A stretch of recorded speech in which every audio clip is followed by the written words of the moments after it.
Hello, thanks for joining us. I'm Mary Calvi. Tributes pouring in from Malcolm Jamal Warner, who played Theo on the iconic Cosby Show, including from Bill Cosby himself. Meantime, questions are being asked about exactly what happened to the 54-year-old who drowned while vacationing in Costa Rica with his wife and daughter. We do know no lifeguards were on duty, and there was another man caught in the current who survived after unsuccessfully trying to save the actor. Les Trent has the latest.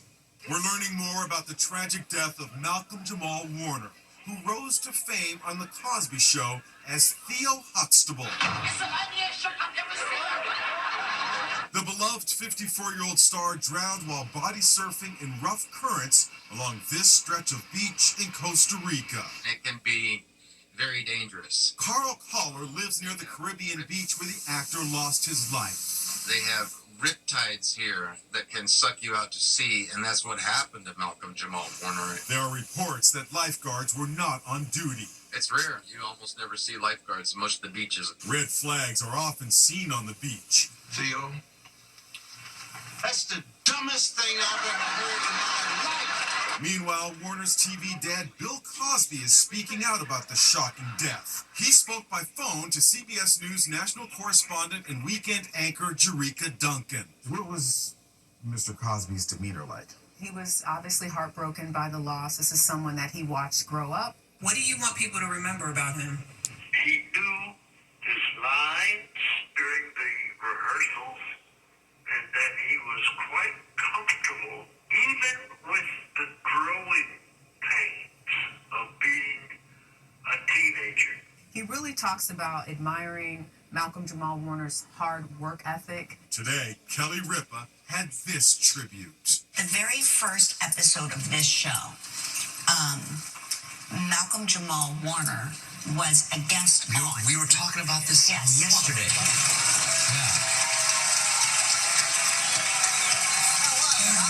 It's just so sad and crushing. America watched Malcolm Jamal Warner grow up from the first episode in September 1984, when he was just 13, Hey, Mom. Hey, Dad. until the end of the sitcom in 1992. The Jersey City, New Jersey native also had a successful music career, winning a Grammy in 2015. Warner guarded his private life.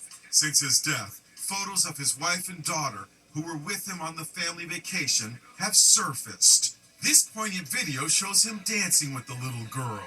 In this video, he's wearing a yellow flower she gave him. And no matter what's going on, there's always a reason to smile. So tragic. The news of the Cosby Show star's shocking death comes at the height of summer when millions of Americans are heading to the beach. But it's had a sobering effect, with many afraid of going in the ocean for fear of riptides, which kill an estimated 100 swimmers every year. Here's what you need to know. The tragic death of TV star Malcolm Jamal Warner has triggered new fears among many of us stepping into the ocean. Malcolm Jamal Warner just died at 54 by accidental drowning because he got caught in a riptide in Costa Rica. I almost died that way about 20 years ago, and I haven't gotten back in the ocean since. For years, we've been warned about the dangers of rip currents. And today, across television, there are questions. How could this accident have happened? How do you drown in a rip current on the Caribbean side of the Costa Rica shore? Sometimes when lifeguards aren't on duty, Good Samaritans come together to form a human chain, as happened in 2017 in Panama City, Florida, when 80 people banded together to save a family caught in a riptide. The beach where Malcolm Jamal Warner was swimming had no lifeguards or drones to patrol the waters. Carrie Epstein is a lifeguard at Jones Beach on Long Island. Rip currents are narrow channels of water that ultimately kind of pull you out to sea. Our Allison Hall learned what to do if you are caught up in a rip current. The most important thing is don't panic. One thing we want to do is stay calm. We're going to practice the flip and float. So we're going to flip on our back and just start floating. Important safety tips that can save your life if you are swept out to sea. Another tip, experts say you should never swim alone. There is safety in numbers when stuck in a riptide. In the wake of the news that The Late Show with Stephen Colbert is ending, he's getting support from many of his famous fellow comedians. As Amber Cogliano reports, last night they cheered him on from the audience. Look who's in the audience at The Late Show with Stephen Colbert. Good buddies and late-night rivals Jimmy Fallon and Seth Meyers. Wow! Along with Last Week Tonight's John Oliver and The Daily Show's Jon Stewart. And there's funny man Adam Sandler.